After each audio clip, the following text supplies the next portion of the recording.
They say every legend has a grain of truth, but some stories feel too strange, too haunting to be real. Yet they persist, passed down in hushed whispers, told only under the cover of night. Tonight, I'll take you deep into the heart of Nigeria, to a quiet village where beauty became a curse and curiosity unlocked a terrifying secret. This is the tale of Oroma, a girl whose breathtaking beauty masks something far darker, far more sinister. Some say she was blessed, others insist she was cursed, but no one could ever explain her secret. What happens when beauty hides a horror you cannot unsee?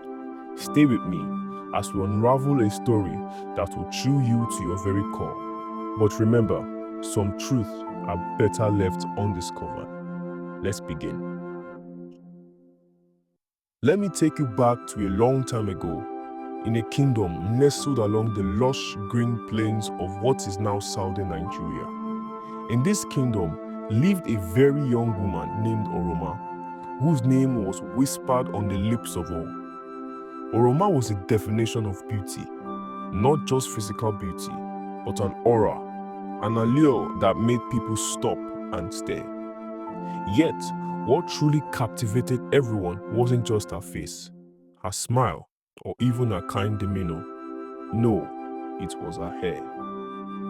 Every single day, Oroma wore her hair in the most intricate and mesmerizing hairstyles anyone had ever seen. Her braids, twists, and patterns seemed to defy logic. They were symmetrical, flawless, and impossibly creative. Women from neighboring villages came to study her styles, hoping to mimic them, but they could never achieve the same magic. Her hair wasn't just her hair, it was art, perfection, and some whispered, a spell. The men of the kingdom were smitten, many competing for her affection.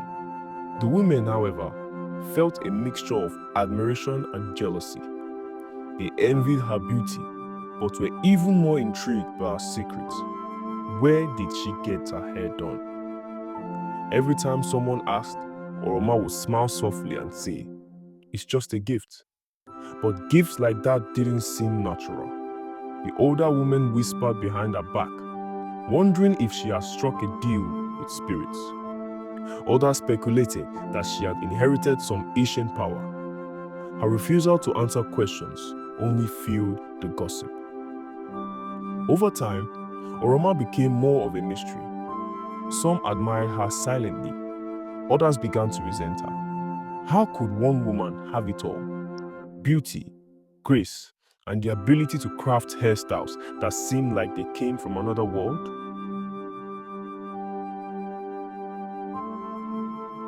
One evening, the two sisters, Ife and Amaka, decided they had had enough of the mystery. They had spent months trying to imitate Oroma's hairstyle, with no success. If they couldn't match her, they at least wanted to know her secrets, and so they devised a plan. Under the cover of darkness, the two sisters followed Oroma home. She lived on the edge of the village in a modest mud hut with a thatched roof. It was an unassuming home, almost too humble for someone as beautiful and seemingly otherworldly as Oroma. The sisters waited until the lights in the hut dimmed, then crept closer, peeking through a crack in the wall. What they saw defied everything they had ever known. Inside the hut, Oroma was seated on the floor, but something was horribly wrong. Her head was missing. It wasn't that she was dead. Her body was still moving. In her hands, she held her own head, calm and serene. Her detached head watched as dozens of ghostly, shimmering hands appeared out of nowhere. These spectral hands combed, braided, twisted, and adorned her hair at an incredible speed, working together in a dance of supernatural precision. The sisters' breath caught in their throats. They stumbled backward, terrified, but the sight only grew more horrifying. As the hands walked, Oroma began to hum a soft, haunting tune. Her headless body swayed gently, her hands stroking her own head, as though she were soothing herself. The sisters fled in terror, their screams piercing the quiet night. When Ife and Amaka reached the village, they were barely coherent, but their fear was enough to rouse the entire community. As they relayed what they had seen, the villagers gasped and muttered amongst themselves. Some refused to believe it, others were convinced that this explained everything. The perfection of Oroma's hair, her refusal to share her secrets, her seemingly unearthly beauty. "She is not one of us," someone said. "She must be a witch," said another. Fueled by fear and superstition, the villagers decided they couldn't allow such a being to live among them. Armed with torches, they marched to Oroma's hut, their hearts pounding with a mix of dread and determination. But when they arrived, Oroma was gone. Yes, her hut was empty. No belongings, no signs of life. It was as if she had vanished into thin air. Some said she had fled, sensing the villagers' anger. Others believed she had returned to wherever she had come from, perhaps to the spirit world. A few even claimed she had dissolved into the night, leaving nothing behind but the faint, eerie hum of the tune she had sung. The story of Oroma didn't end there. Over the years, people claimed to see her.